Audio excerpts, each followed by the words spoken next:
আজিৰ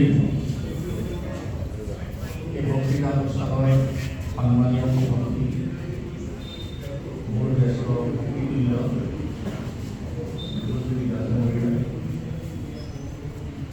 বিৰিঞ্চি কুমাৰ বৰুৱা মহাবিদ্যালয়ৰ প্ৰাক্তন অধ্যক্ষ ডক্টৰ ভূপেন শইকীয়া, মোৰ বন্ধু ভাস্কৰজ্যোতি বৰা আৰু মোৰ অতি সন্মানৰ বাইদেউ ডক্টৰ বিদ্যা বৰা দেৱচৌধুৰী, আকুল প্ৰজ্ঞাৰ চেতনাৰে হৰিত শব্দৰ সন্ধানত সমবেত আপোন মানুহ আৰু ভাবিকালৰ সুন্দৰ পৃথিৱী নিৰ্মাণৰ দ্ৰষ্টা আৰু স্ৰষ্টা নাভিকমত প্ৰকাৰিত অমৃত বিৰোধী নতুন প্ৰজন্ম, আপোনালোক প্ৰতিগৰাকী আজিৰ বক্তৃতা অনুষ্ঠানৰ গল্পত মই অভিনন্দন জনাইছোঁ আৰু নিজে কৃতজ্ঞ হৈছোঁ যে দুজন বৰেণ্য বিতৰণী ব্যক্তিৰ ওপৰত আজি এই বক্তৃতা অনুষ্ঠানটো আৰম্ভ কৰিছোঁ।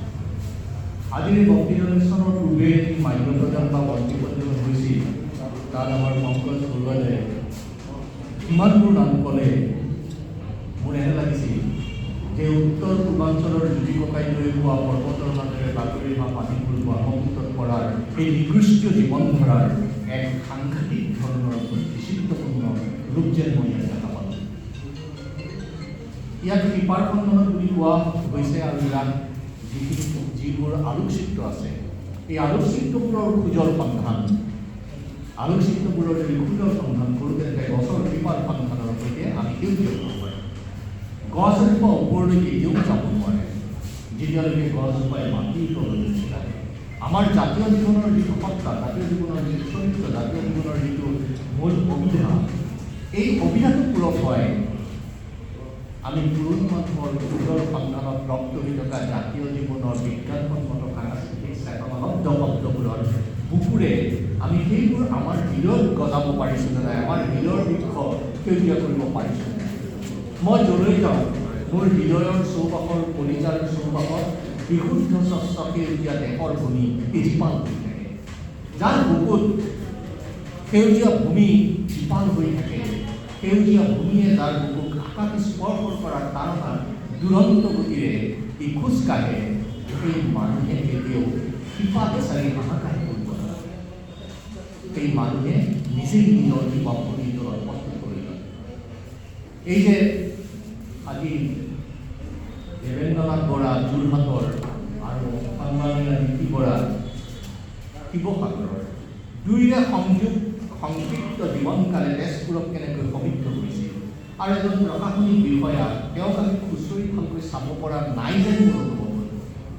কাৰণ তেওঁ 1932 চনত জন্মগ্ৰহণ কৰিছিল, 1939 চনৰ 1 ছেপ্টেম্বৰত দ্বিতীয় বিশ্বযুদ্ধ আৰম্ভ হৈছে, 42 আন্দোলন, 45 নাগাচাকি হিৰোশ্বিমাৰ বোমা বিস্ফোৰণ, 47 স্বাধীনতা আন্দোলন, 45 ৰাষ্ট্ৰসংঘৰ জন্ম, 48 মহাত্মা গান্ধীৰ হত্যা, 50 চনত আমি গণতন্ত্ৰ গণৰাজ্যিক দিৱসেৰে সংবিধান গ্ৰহণ কৰিলোঁ, 51 চনৰ ৰাষ্ট্ৰীয় নাগৰিক পঞ্জী, 52 চনৰ ভোটাৰ তালিকা, 56 চনৰ ৰাজ্যৰ পুনৰ্গঠন, 60 চনৰ ভাষা আন্দোলন, 57 চনৰ তেলশোধনাগাৰ আন্দোলন, 62 চীনা যুদ্ধ, 65 পাকিস্তানৰ যুদ্ধ, 71 চনৰ বাংলাদেশৰ যুদ্ধ, 72 মাধ্যম আন্দোলন, 74 খাদ্য আন্দোলন আৰু 75 চনৰ পৰা হোৱা ভাৰতবৰ্ষৰ যিটো জৰুৰীকালীন অৱস্থা আৰু 79 চনৰ পৰা যিটো ৰাজনৈতিক সাংঘাতিক পথ পৰিৱৰ্তন আৰু 70 দশকৰ শেষৰ ফাললৈ অসমৰ যিটো ৰাজনৈতিক অস্থিৰতা, এই ৰাজনৈতিক অস্থিৰতাত গৈ জন্ম হোৱা বিদেশী বিজ্ঞান আন্দোলন আৰু অজস্ৰ শ্বহীদ, আপোনালোকৰ এই ভূমিও শ্বহীদৰ তেজেৰে তিতা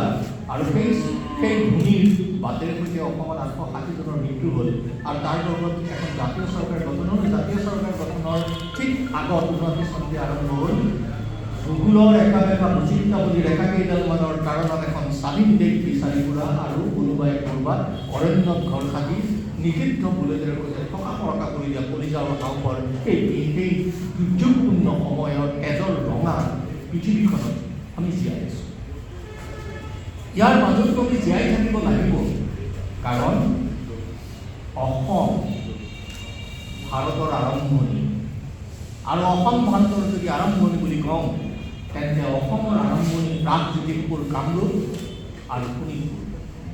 এই যে মহিৰংগ দানৱ নৰ ভগদত্ত প্ৰাগজ্যোতিষপুৰৰ এই বিৰল চৰিত্ৰ আৰু সেই নৰপৰাধ স্বয়ং শ্ৰীকৃষ্ণই এই অসম ভূমিত যুদ্ধ কৰিছিল। এতিয়া প্ৰাগজ্যোতিষপুৰৰ সাংঘাতিক ধৰণৰ জীৱনকালে কেনেকৈ পোহৰৰ বন্তি দিশে দিশে বিলাই এক জীৱন্ত ৰূপ পৰিগ্ৰহ কৰিছিল, আৰু সেই পৰিগ্ৰহৰ পৰৱৰ্তী কালত কামৰূপৰ ভাস্কৰ বৰ্মা 600 খ্ৰীষ্টাব্দৰ পৰা 650 খ্ৰীষ্টাব্দলৈ ৰাজত্ব কৰা ভাস্কৰ বৰ্মাৰ সেই জীৱনকাল, আৰু সেই জীৱনকালৰ বুকুতে হিউৱেন চাঙে এই অসমলৈ আহি এই কামৰূপৰ ভাষাটোৰ ওপৰত যিবোৰ কথা লিখিছিল, আৰু তাৰ পৰৱৰ্তী ৰজা এই পিঠুৱে যিদৰে বহতীয়াৰ খিলিজীক পৰাজিত কৰিছিল, সেই বহতীয়াৰ খিলিজী যি ভাৰতৰ সভ্যতা আৰু সংস্কৃতিৰ আধ্যাত্মিক জীৱনকালৰ জ্যোতিষশাস্ত্ৰৰ নালন্দা বিশ্ববিদ্যালয়ৰ পুথিভঁৰাল পৰিচালনা কৰি দিছিল, আৰু ছমাহ ধৰি সেই বহতীয়াৰ খিলিজীৰ দুৰাত্ম অসুৰিক চৰিত্ৰৰ জিঘাংঘাৰ মুখৰ হাঁহিবোৰে, তেওঁৰ হাতৰ বাট নখত লাগি থকা তেজৰ টুকুৰাবোৰে নালন্দাৰ বিশ্ববিদ্যালয় কৰি তোলা সেই ভয়ানক প্ৰতিচ্ছবি পাহৰি যোৱা নাছিল ভাৰতবৰ্ষৰ বাবে। আৰু সেইবোৰ যদি থাকিলেহেঁতেন তেন্তে আজি শিপাৰ সন্ধান আমি কৰিছোঁ, সেই শিপাৰ সন্ধানৰ গা শিপাডাল আৰু মজবুত হ'লহেঁতেন, সেই শিপা আমি হেৰুৱাই পেলাম। সেই নালন্দাতে আৰ্যভট্টই পঢ়া শুনা কৰিছিল, সেই আৰ্যভট্টই অধ্যাপনা কৰিছিল, সেই আৰ্যভট্টই শূন্য আৱিষ্কাৰ কৰিছিল, আৰু সেই আৰ্যভট্টৰ জীৱনকালৰ এই বিনন্দীয়া ভাৰতবৰ্ষৰ যিটো আধ্যাত্মিক দৰ্শন, গীতা মহাভাৰত ৰামায়ণৰ জীৱন বাটেৰে যিটো দৰ্শনে ভাৰতবৰ্ষক এক সাংঘাতিক ধৰণৰ ভূমিকা প্ৰস্তুত কৰি ৰাখিছে, সেই ভাৰতবৰ্ষৰ বুকুত অসম অনন্য অভিজ্ঞত ভাৰত অসমৰ আৰম্ভণি।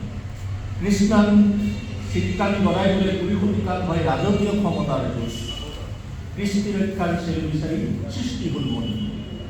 এতিয়া মণিপুৰখন সৃষ্টি হ'ল, মণিপুৰ গুচি গ'ল, মেঘালয় গুচি গ'ল, অৰুণাচল গুচি গ'ল। এই সমগ্ৰ 7 ভনীৰ যিটো আমাৰ জীৱন চেতনা আছিল, সেই 7 ভনীৰ জীৱন চেতনা এতিয়া ক'ৰবাত পৰিচালিত। অৰুণাচলৰ পাহাৰৰ যিটো নাগালেণ্ডৰ যাওঁ, মিজোৰামলৈ যাওঁ, ত্ৰিপুৰালৈ যাওঁ, 7 ভনীৰ শ্লোগান আছে, 7 ভনীৰ শ্লোগান শুনো, কিন্তু 7 ভনীৰ ঐক্য মিলনৰ বাটটো স্তব্ধ হৈ গৈছে। আমি শুনি আচৰিত হওঁ যে যিখন নাগালেণ্ডলৈ যাবলৈ আমাৰ বহুত বিষ অনুভৱ হয়, সেই নাগালেণ্ডতে 1895-96 চনত অসম সাহিত্য সভাৰ প্ৰথমটো শাখা জন্ম হৈছিল। গতিকে আমি আমাৰ কৃপাবোৰ বিচাৰি আমাৰ কৃপাৰ সন্ধান আমি কৰিব পাৰিব লাগিব, আমি সেই সন্ধান কৰিব পৰা নাই।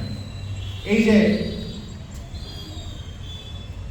কামৰূপ আৰু প্ৰাগজ্যোতিষপুৰ, তাৰ জীৱনকালত দগ্ধ হৈ থকা মানৱীয় প্ৰমূল্যৰ আধ্যাত্মিক সাংস্কৃতিক বিজ্ঞানবাদৰ চেতনালব্ধ খোজবোৰ নতুন পুৰুষৰ চকুত আমি ঘূৰি আনিব পৰা নাই। মই আজি ইয়াত নতুন পুৰুষ দেখা নাই, নতুন পুৰুষ নাই। নতুন পুৰুষৰ হাতত পৃথিৱীয়ে গা কৰি থওঁ। 1947 চনত আমাৰ দেশ স্বাধীন হৈছিল, 2047 চনত আমি 100 বছৰ সম্পূৰ্ণ কৰিলোঁ। আমাৰ স্বাধীনতা 100 বছৰ সম্পূৰ্ণ কৰিব। আমাৰ স্বাধীনতা 100 বছৰ সম্পূৰ্ণ কৰা কালত আমাৰ দেশখন কেনেকুৱা হ'ব, পৃথিৱীত আমাৰ দেশৰ মান্যতা কেনেকৈ বাঢ়িব, গৰিমা প্ৰতিমাৰ নিপুণ শিখৰে ভাৰতবৰ্ষক ৰাষ্ট্ৰসংঘৰ ওপৰেৰে ৰাষ্ট্ৰসংঘৰ বুকুৰে পৃথিৱী চহকী কৰিব পাৰিবনে নোৱাৰে, এই কামটো কোনে কৰিব? নতুন প্ৰজন্মই কৰিব।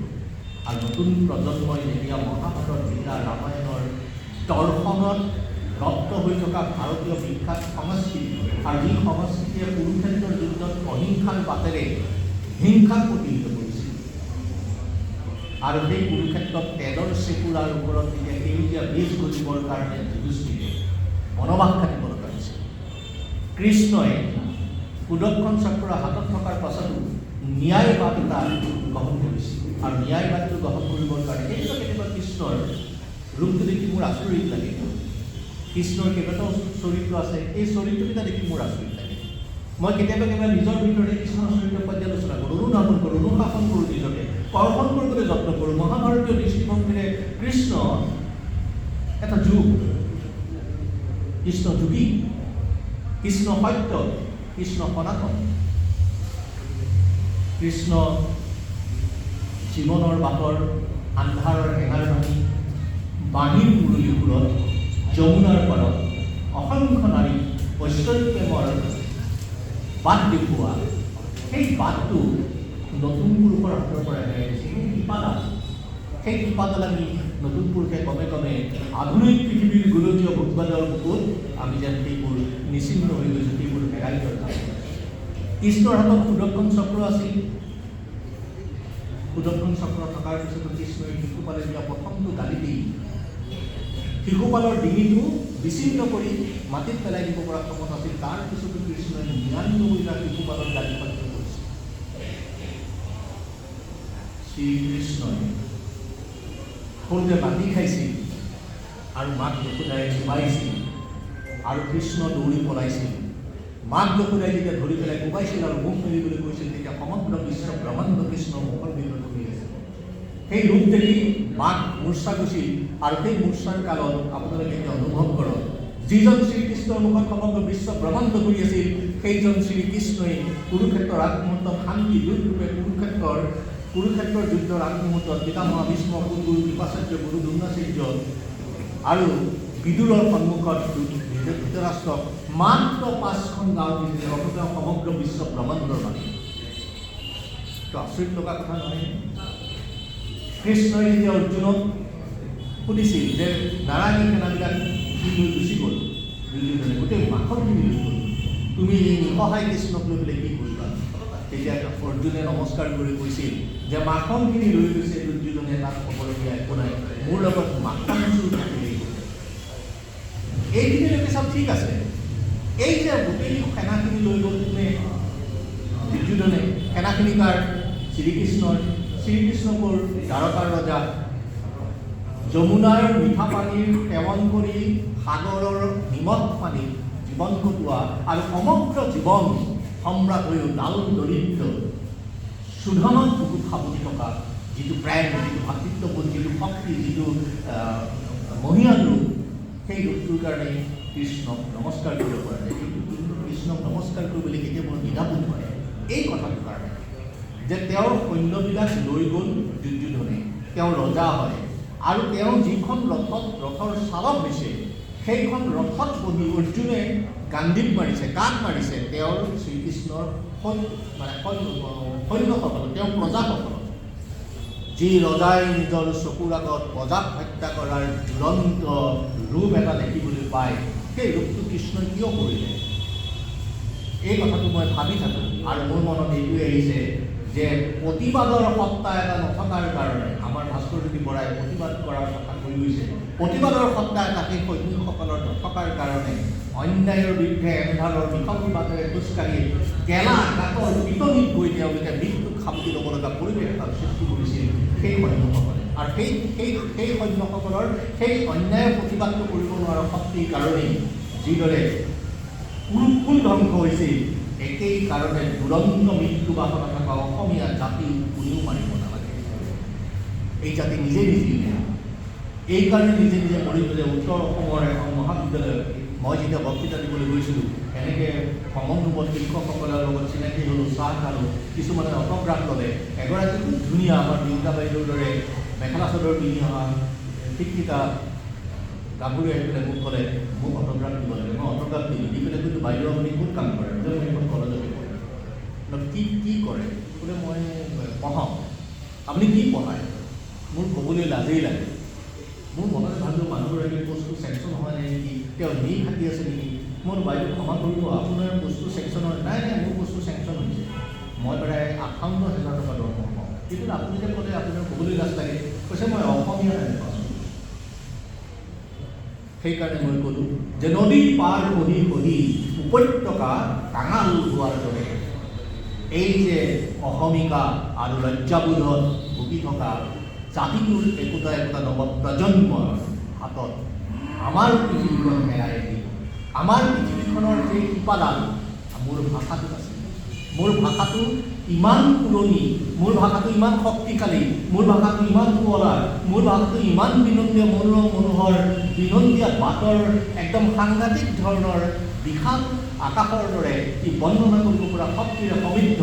সেই ভাষাটোক যদি কোনোবাই তাচ্ছিল্য কৰে, সেই ভাষাটোক যদি কোনোবাই অপকলনা কৰে, তেন্তে মই বুজি পাম যে মাটিৰ শিপা হেৰুৱা মানুহৰ সংখ্যা ক্ৰমশঃ দ্ৰুতগতিত বাঢ়ি গৈছে।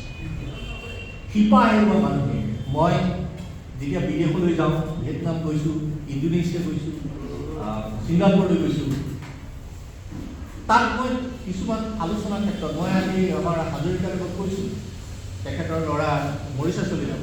মই কৈছোঁ যে তেখেতসকলৰ বহুত সুবিধা আছে, যে বিভিন্ন ধৰণৰ চেমিনাৰ হয়। এই চেমিনাৰবিলাকত এই যে আমাৰ যিটো জীৱনকাল, অসমীয়া মানুহৰ জীৱনকাল, যিটো গুৰু শংকৰ মাধৱৰ যিটো জীৱনকাল, এই জীৱনকালবিলাক বাহিৰৰ মানুহক শিকাব লাগে। ইণ্ডোনেছিয়াৰ এজন মানুহে ছিংগাপুৰত গামোচাখন লৈ আছে, মই তেওঁক দেখি দৌৰ মাৰিলোঁ। গামোচাখন দেখি মানুহজন দেখিলোঁ, এজনে ইংৰাজীতে কৈছে যে এওঁ এক্সিডেণ্ট হ'ব। তাত নিয়ম কানুনবিলাক ট্ৰেফিকৰ খুব সুকীয়া, ভগৱানৰ কৃপাত মই এক্সিডেণ্ট নহ'লোঁ। মই সুধিলোঁ যে আপুনি অসমৰ কোনখন ডিলাৰ? তেতিয়া তেওঁ ক'লে যে দুবাৰমান কোৱাৰ পিছত তেওঁ মানে ইংৰাজীতে ক'লে যে মই ইণ্ডোনেছিয়ান হয়। এইখন কাপোৰ আপুনি যে পালে, এইখন জানে নেকি? তেওঁ নাজানে। এইখন যে গামোচা তেওঁ নাজানে। গতিকে এই গামোচাখনৰ পৰিচয় জিঅ'টেগ যিটো অসমীয়া জাতিৰ পৃথিৱীৰ কোনো জাতিয়ে ইয়াৰ এই সন্মান জিঅ'টেগ পোৱা নাই। গতিকে আমি বাহিৰত গ'লে যিসকল মানুহ বাহিৰত যাওঁ সেইসকলে এই কামটো কৰিব লাগে। দিল্লীত যেতিয়া আমি প্ৰশিক্ষণৰ কামত আছোঁ, তেতিয়া বহুত উচ্চপদস্থ বিষয়াই নাজানে, কনকলতা কোন নাজানে, সতীজয়মতী কোন নাজানে, তেওঁলোকৰ আত্মত্যাগৰ কথা কোন নাজানে, ভাৰতৰ স্বাধীনতা সংগ্ৰামত অসমৰ ভূমিকা কথা তেওঁলোকে নাজানে, গুৰু শংকৰৰ কথা নাজানে। হাৰিয়ানাৰ এখন সভাত মই বক্তৃতা দিবলৈ গৈছোঁ, আৰু হাৰিয়ানাৰ সভাখনত তেতিয়া মই বক্তৃতা দিয়াৰ আগতে সুধিছিলোঁ যে আপোনালোকক মই দুটা প্ৰশ্ন কৰিম, দুটা প্ৰশ্নৰ উত্তৰ দিয়ক, তাৰপিছত মই মোৰ বক্তৃতাটো আৰম্ভ কৰিম। যে মই সুধিছিলোঁ যে আপোনালোকে গুৰু নানকক চিনি পায়নে? সেই সভাত বহি থকা প্ৰতিজন মানুহে হাত লাগিছিল, গুৰু নানকক সকলোৱে চিনি পায়। তাৰপিছত ছেকেণ্ড প্ৰশ্নটো কৰিছিলোঁ যে আপোনালোকে শ্ৰীমন্ত শংকৰদেৱক চিনি পায়নে? তিনিজন মানুহে মাত্ৰ হাত লাগিছিল। তাৰে এজনে ক'লে শংকৰাচাৰ্য ইমান বিখ্যাত। অৰ্থাৎ গুৰু শংকৰক আমি বাহিৰলৈ নিব পৰা ব্যৱস্থাটো আমাৰ হোৱা নাই। ইয়াৰ পৰিৱৰ্তে আপোনালোকৰ এই জকাইচুকৰ নামঘৰটোত গুৰু শংকৰৰ জন্মদিন 3বাৰ পাতে, মৃত্যু তিথি 3বাৰ পাতে, কোনখেৰে প্ৰথমতে পাতিব তাক লৈ কাজিয়া হয়।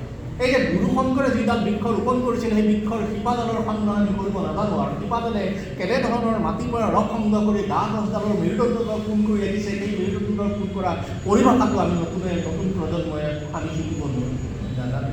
এই যে আমাৰ প্ৰাচীন কামৰূপ আৰু প্ৰাগজ্যোতিষৰ যিটো সীমা আছিল, সেই সীমাটো কৰতোৱা নৈৰ পৰা সোণকোষ নৈলৈ কামপীঠ, সোণপীঠৰ পৰা ৰূপহীলৈ ৰামপীঠ, ৰূপহীৰ পৰা ভৰলীলৈ সুবৰ্ণপীঠ, ভৰলীৰ পৰা বিক্ৰম নৈলৈ সৌমাৰপীঠ, কৰতোৱাৰ পৰা মানসলৈ ৰত্ন আছে নেকি?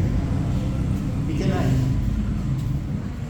এতিয়া তাত আগতে পাইছিল ৰূপতাল, ব্ৰহ্মতাল, তাল, ৰূপধঞ্জৰ শব্দ শুনিছিল। এতিয়া তাত সেই শব্দ এতিয়া ভূপেন দায়ে এটা গীত গাইছিল, এই আদুলি বাঁহৰে লাহৰি গগনা, এ বাজিছিল দূৰণিৰ বনত, বুলু বনত তুমিয়ে ময়ে মৰমতে বাচিছো, এনেকুৱা নিৰাশাৰ কালতে। এই যে গীতটো যে আগৰি বাঁহৰে লাহৰি গগনা বাজিছিল দূৰণিৰ বনত, এইটো যদি কোনোবাই ভাবিছিল যে আগৰিৰ বাঁহৰ লাহৰি গগনাটো বনত বাজে, সেইটো আমি মূৰ্খৰ পৃথিৱীখনত বাস কৰিছিলোঁ। এই যে আমি শিপাডাল ছিঙি পেলালোঁ, সাতভনীৰ শিপাডাল ছিঙি পেলালোঁ। উত্তৰ পূৰ্বাঞ্চলৰ আটাইবোৰ ৰাজ্যতেই আগৰি বাঁহৰে লাহৰি গগনা বাজিছিল, এতিয়া লাহৰি গগনা নাবাজে। আমি নাগালেণ্ডলৈ যাব নোৱাৰোঁ।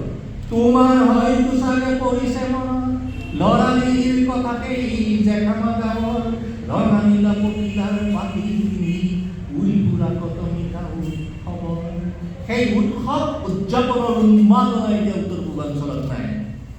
গাইডুটীয়া চিন্তা, ব্যক্তি স্বাৰ্থৰ প্ৰাধান্যতাই আমাৰ সমষ্টিগত ব্যক্তিত্বৰ চিন্তাটো কুলসিত কৰি পেলালে। এই যে মোৰ ঘৰত সমস্যা আছে, তেখেতৰ ঘৰত সমস্যা আছে, আমাৰ ভাস্কৰ বৰাই যিবোৰ সমস্যাৰ কথা কৈ গৈছে, এই যে নতশীল হ'ব পৰা যিটো ব্যৱস্থাই, নতশীল হ'ব পৰা ব্যৱস্থাত যিমান সোনকালে পাৰি বন্ধ ঘৰত দুৱাৰ খিৰিকী খুলি সেই গৰম বতাহবোৰ উলিয়াই দিয়ে, বাহিৰৰ নিৰ্মল বতাহবোৰ ভিতৰলৈ সোমোৱাই লওক, আৰু নতশীল কৰা মানুহবোৰক ক'বলৈ পাৰিব লাগিব যে তোমালোকে য'ত নতশীল কৰিছা সেই নতশীল তাত নহয়। এই নতশীল আমি মাটিত বুজি থকা শিপাডাল গছডালৰ ওচৰত আমি সেই নতশীল হ'ব লাগিব। মই এটা সৰু উদাহৰণ আমি দিওঁ। আমাৰ বৃন্দা বাইদেউ শিক্ষক আছে, ইয়াত অনেক শিক্ষক আছে, আমাৰ ৰূপেন শইকীয়া ছাৰ শিক্ষক আছিল। যে প্ৰাচীন কালত কি হৈছিল, ভাৰতীয় দৰ্শন আৰু সভ্যতাই কি কৈছিল, আমাৰ সভ্যতাই আমাৰ শিক্ষা ব্যৱস্থা কেনেদৰে দিছিল। 1822 চন জন মাকেল নামৰ ইংৰাজ বিষয়াজনে যেতিয়া ইয়ালৈ আহিল আৰু ইয়ালৈ আহিলে দেখিছে যে ভাৰতীয় সভ্যতা সমষ্টিৰ বিশাল বাটটো এনে প্ৰখৰ আৰু দীপ্ত চেতনাৰে উদ্দীপ্ত যে ইয়াক ধ্বংস নকৰিলে ইংৰাজৰ ব্যৱস্থাটো ইয়াত নহ'ব। আৰু সেইকাৰণে ব্ৰিটিছ কলনিয়েলবিলাকত তেওঁলোকে কিছুমান শিক্ষা ব্যৱস্থা প্ৰৱৰ্তন কৰিছিল। তেওঁলোকে পঢ়াইছিল কি? ফ্ৰেঞ্চ বিপ্লৱ, ৰুছ বিপ্লৱৰ কথা পঢ়াইছিল। কিন্তু সেই ফ্ৰেঞ্চ বিপ্লৱ, ৰুছ বিপ্লৱ, ব্ৰিটিছ কলনিয়েলবিলাকত আমাৰ মানুহে পঢ়ি পেলাই আমাৰ মানুহৰ মাজত স্বাধীনতা উদ্দীপনাটো বাঢ়িছিল, কাৰণ আমি তেতিয়া পৰাধীন আছিল। সেই বাটেৰে সৈতে আমি গৈছিলোঁ। আৰু মই যিটো কথা ক'বলৈ গৈছিলোঁ যে আমাৰ অতীত কালত ৰজা মহাৰজাসকলে তেওঁলোকৰ সন্তানক আশ্ৰমত পঢ়িবলৈ দিছিল, কোনো গুৰুকুলত পঢ়িবলৈ দিছিল, সংস্কৃত স্কুলত পঢ়িবলৈ দিছিল। আৰু যেতিয়া ৰজা মহাৰজাই তেওঁলোকৰ ল'ৰা ছোৱালীৰ খবৰ ল'বলৈ যায়, এইটো শিক্ষকসকলৰ বাবে আটাইতকৈ গুৰুত্বপূৰ্ণ কথা। যেতিয়া খবৰ ল'বলৈ যায় তেতিয়া তেওঁলোকে তোৰণৰ সন্মুখত সৈন্য সামন্ত ৰখাই, অস্ত্ৰ শস্ত্ৰ ৰখাই, ৰাজকীয় পোচাক খোলে, মূৰৰ মুকুট খুলি পেলাই গাত সামান্য এডোখৰ বস্ত্ৰ লৈ নাঙল ভৰিৰে সৈতে আশ্ৰমলৈকে গুৰুৰ ওচৰত সাষ্টাংগে প্ৰণাম কৰে। অৰ্থাৎ শিক্ষক এজনৰ মৰ্যাদা ৰজাৰ মৰ্যাদাতকৈ বহুত ওপৰত।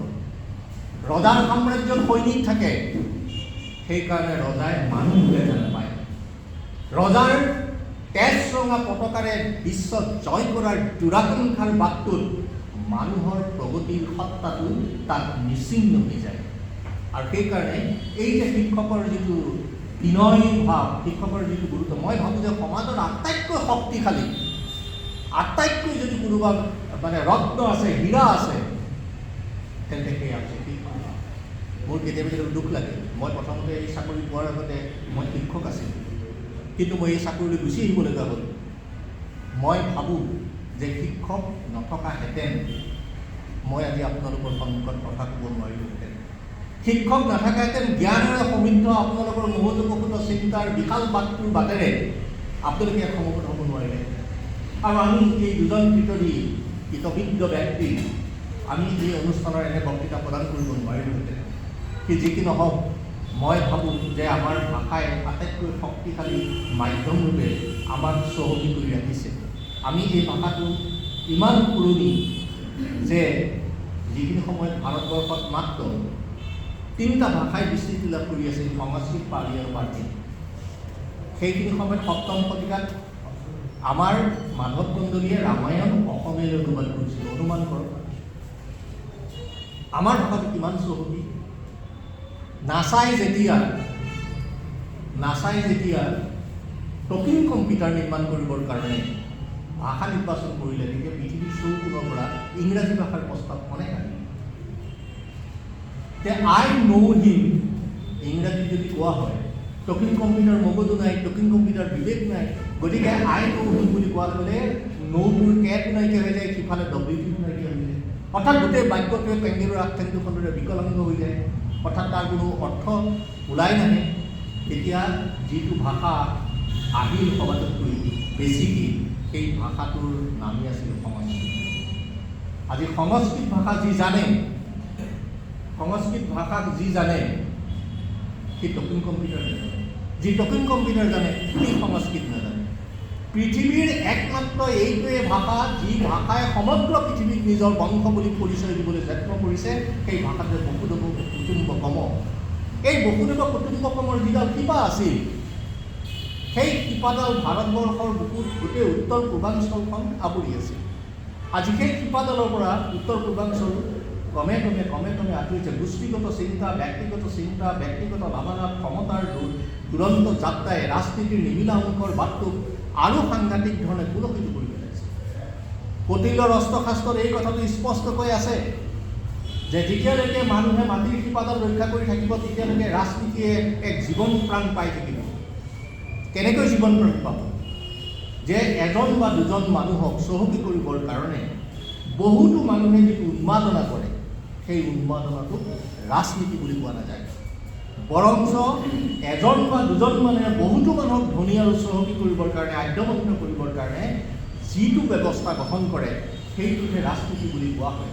আজি তাৰ সম্পূৰ্ণ বেলেগ। ব্যক্তি স্বাধীনতাই আজি কোনো মূল্য নাপায়। ব্যক্তি স্বাধীনতাৰ যিটো জীৱন বাদ, সেইটো হেৰাই গৈছে।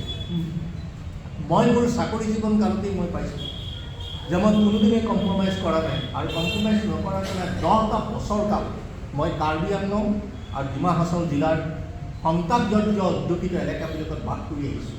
আৰু জুই জ্বলি ছাই হোৱা সাম্প্ৰদায়িক সংঘৰ্ষৰ ভেটিবোৰৰ ওপৰত খোজকাঢ়ি পৰিছোঁ। সেই ভেটিবোৰৰ ওপৰত খোজকাঢ়ি পৰোঁতে মই চাইছোঁ তাত আদিম নিকৃষ্টীয় মানুহৰ জীৱন প্ৰবাহেৰে সৈতে অসমীয়া জাতীয় জীৱনক চহকী কৰা সেই শিপাডাল ক'ত ক'ত ছিঙিছে, সেই শিপাডাল কেনেকৈ ছিঙিছে, কিয় ছিঙিছে, কাৰ বাবে ছিঙিছে, সেই তাৰ ভেদ বিচাৰি ঘূৰি ফুৰিছোঁ। কোকৰাঝাৰত গৈছোঁ, একেই অৱস্থা। আজি কোকৰাঝাৰলৈ আমি ভালকৈ যাব নোৱাৰোঁ, যদিও আমাৰ লগত আছে, আমি সাংস্কৃতিকভাৱে এক হৈ আছোঁ। অকল ভূগোলে এটা জাতি অকলে গঠন কৰিব নোৱাৰে, ভূগোলে কেতিয়াও এটা জাতি অকলে গঠন কৰিব নোৱাৰে। বুৰঞ্জীয়ে কেতিয়াও জীয়া জাতিৰ পৰিচয় নিদিয়ে, মানচিত্ৰ কেতিয়াও জাতিৰ প্ৰতীক হ'ব নোৱাৰে। সাহিত্য, ভূগোল, বুৰঞ্জী যত মানে মানৱীয় প্ৰমূল্যৰ চেতনালব্ধ জ্ঞান সমৃদ্ধ বিষয়বস্তু আছে, সেই সকলোবোৰ ভূগোল আৰু বুৰঞ্জীৰ বুকুৰে যদি সংপৃক্ত হয়, তেতিয়াহ'লে ভূগোল আৰু বুৰঞ্জী হৈ পৰিব তাঁতৰ শালৰে গোহালি, দিশ আৰু বাণী। ইটো সিটোৰ পৰিপূৰক নহ'ব পাৰে, কিন্তু ইটো সিটোৰ সমানুপাতিক। আজি বিদ্যালয়ৰ পৰা ভূগোল নাই, বিদ্যালয়ৰ পৰা বুৰঞ্জী নাই, বিদ্যালয়ৰ পৰা যেতিয়া ভূগোল নাথাকে, মোৰ ঘৰৰ চৌপাশখন কেনেকুৱা মই নাজানো। সেইকাৰণে মই আপোনালোকক অনুৰোধ কৰিব খোজোঁ যে আমি যদি শিপাৰ সন্ধান কৰিব লাগে, তেন্তে ভূগোলত বুকুৰ মাজলৈ আনিব লাগিব। কিন্তু আপোনালোকৰ ল'ৰা ছোৱালীক কোনোদিনেই ভূগোলৰ ওচৰত আত্মসমৰ্পণ কৰিব নিদিব। আপোনালোকৰ ল'ৰা ছোৱালী যদি ভূগোলৰ ওপৰত আত্মসমৰ্পণ কৰে, তেন্তে অৰণ্যত কোনোবাই AK-47 লৈ পেলাই বিচাৰি ফুৰা স্বাধীনতাৰ সেই দেশ এখনৰ উন্মাদনাই তেওঁলোকক নিষেধ কৰি পেলাব। বৰঞ্চ আপোনালোকৰ ল'ৰা ছোৱালীক ভূগোলক ধৰি বান্ধি আপোনালোকৰ ল'ৰা ছোৱালীক বুকুত প্ৰতিষ্ঠা কৰি দিয়ক। তেতিয়া সেই যাত্ৰা হ'ব ব্ৰহ্মপুত্ৰ নদীৰ বহুতিমান কোটি বংগোপসাগৰলৈ ভাপৰি হোৱা এক দুৰন্ত যাত্ৰা। বুৰঞ্জী যদি নাজানে, অতীত আমি নাজানো। অতীত যদি নাজানো, তেন্তে আমাৰ শিপা কি আছিল আমি নাজানো। 600 বছৰ আমাক মোগলে ৰাজত্ব কৰিছিল, কিন্তু 17 বাৰ আমি অসমীয়া জাতিয়ে আমি মোগলক পৰাজিত কৰি ইয়াৰ পৰা খেদি পঠিয়াইছিলোঁ। বকতীয়াৰ কিলিজিক আমি ইয়াৰ পৰা পৰাজিত কৰি পঠিয়াইছিল। আৰু ব্ৰহ্মপুত্ৰৰ পাৰত যিটো কানাই বৰশী লোৱা শিলালিপি আছে, সেই শিলালিপি বকতীয়াৰ কিলিজিক পৰাজিত কৰা জীৱন কাহিনী তাত লিখা আছে। নতুন পুৰুষে কোনোদিনেই নিজৰ পৰ্যটক দৃষ্টিৰে সৈতে, পৰ্যটক হৃদয়ৰ সৈতে সেই শিলালিপি চাবলৈ পৰা নাই বা চাবলৈ শিকা নাই। সেইকাৰণে মই আপোনালোকক কৈছোঁ যে মোৰ এই গোটেই বক্তৃতা অনুষ্ঠান দিবলৈ আহি মোৰ এনেকুৱা লাগিছে যে মোৰ গুৰু শংকৰৰ এটা কথালৈ মনত পৰিছে।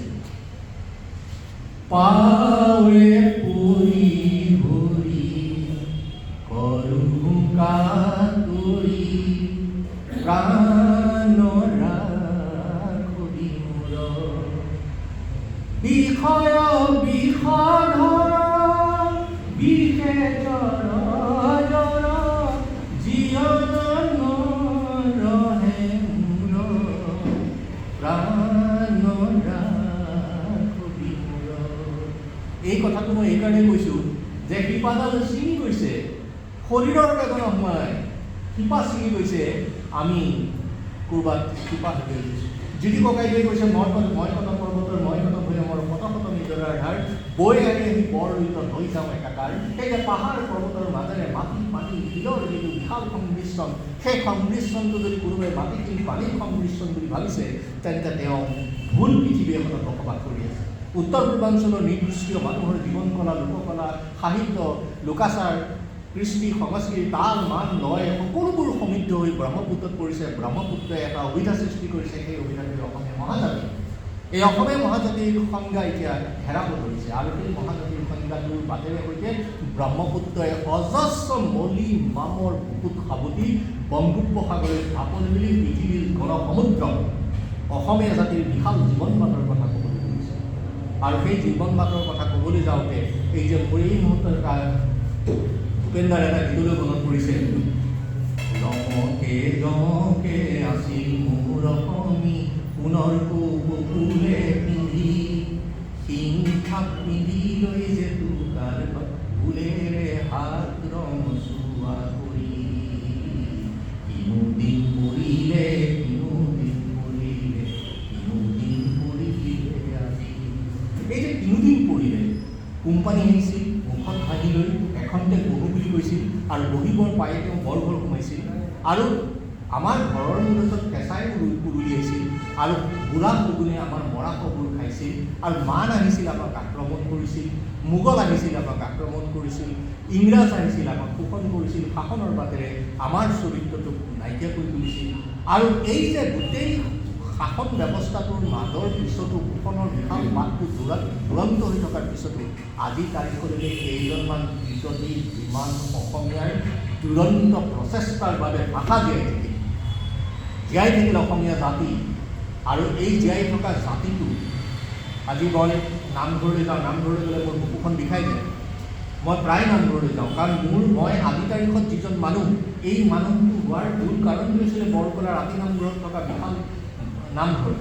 এই নামঘৰত দবা কাহৰ শব্দ শুনিছিলোঁ, সত্ৰীয়া ভাওনা চাইছিলোঁ, সত্ৰধৰ নৃত্য চাইছিলোঁ, গায়ন বায়নৰ খোল বাদন চাইছিলোঁ, আৰু কৃষ্ণৰ সেই নৃত্যৰে সৈতে দুৰ্নীতি নিম্ন মণিপুৰ পোৱা সেই যে বিশাল ৰূপটো, সেই ৰূপটোৰে মই চহকী। পথাৰলৈ গৈছোঁ, হাল বাইছোঁ, বৰষুণত তিতিছোঁ, গৰু চৰাই ঘৰলৈ আনিছোঁ, সমদল কৰিছোঁ। এই যে ৰূপটো, এই ৰূপটো আধুনিক যুগৰ ল'ৰা ছোৱালী নাই, সেই শিপাডাল ছিঙি গ'ল আধুনিক ল'ৰা ছোৱালী বুকুৰ পৰা। মোক এখন সভালৈ মাতিছে, এখন সভালৈ যাওঁতে সভালৈ মাতিবলৈ আহিছে কলেজৰ প্ৰাকজ্যোতিক কলেজৰ নামটো মই কৈ দিছোঁ। তেওঁলোকে ক'লে যে আপুনি মানে 29 তাৰিখে আহিব লাগে। মই বোলো মই 29ত আহিব লাগে, 29 বুলি কৈছোঁ। বোলো মই 29ত নোৱাৰিম, তোমালোকে পাৰা যদি 28 তাৰিখ কৰা। তেতিয়া মোক সুধিছে 28 মানে কি? মই কোনো ভাষাক তাচ্ছিল্য নকৰোঁ, কোনো ভাষাক অপমান নকৰোঁ, কোনো ভাষাক মই অৱহেলা নকৰোঁ। ভাষা যিমান শিকিম, গণসংযোগ যিমান বাঢ়িব, ভাষা যিমান শিকিম, জনতাৰ সৈতে মানুহৰ সম্পৰ্ক দুৰন্ত হ'ব, পৃথিৱীৰ ইমূৰ সিমূৰ যদি সাংস্কৃতিক জীৱন বাটেৰে সৈতে আমি সমৃদ্ধ হ'ম।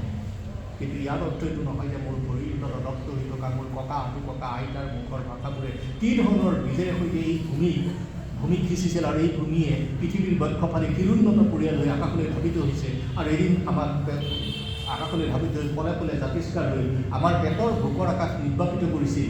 সেই শব্দ কলাৰ বিৰল যাত্ৰাটোত গৈ কোনোদিনে পাহৰিব নোৱাৰোঁ। যিয়ে পাহৰে সি নিজৰ জীৱনৰ বাটটোক অন্ধকাৰ বাটেৰে সৈতে লৈ যাব খোজে। তেনে মানুহৰ জীৱনত পূৰ্ণিমা কোনোদিন নাহে, আহে অমাৱস্যাৰ ভূৰকাল, অমাৱস্যাৰ ৰাতিৰ আন্ধাৰৰ বিশালতা।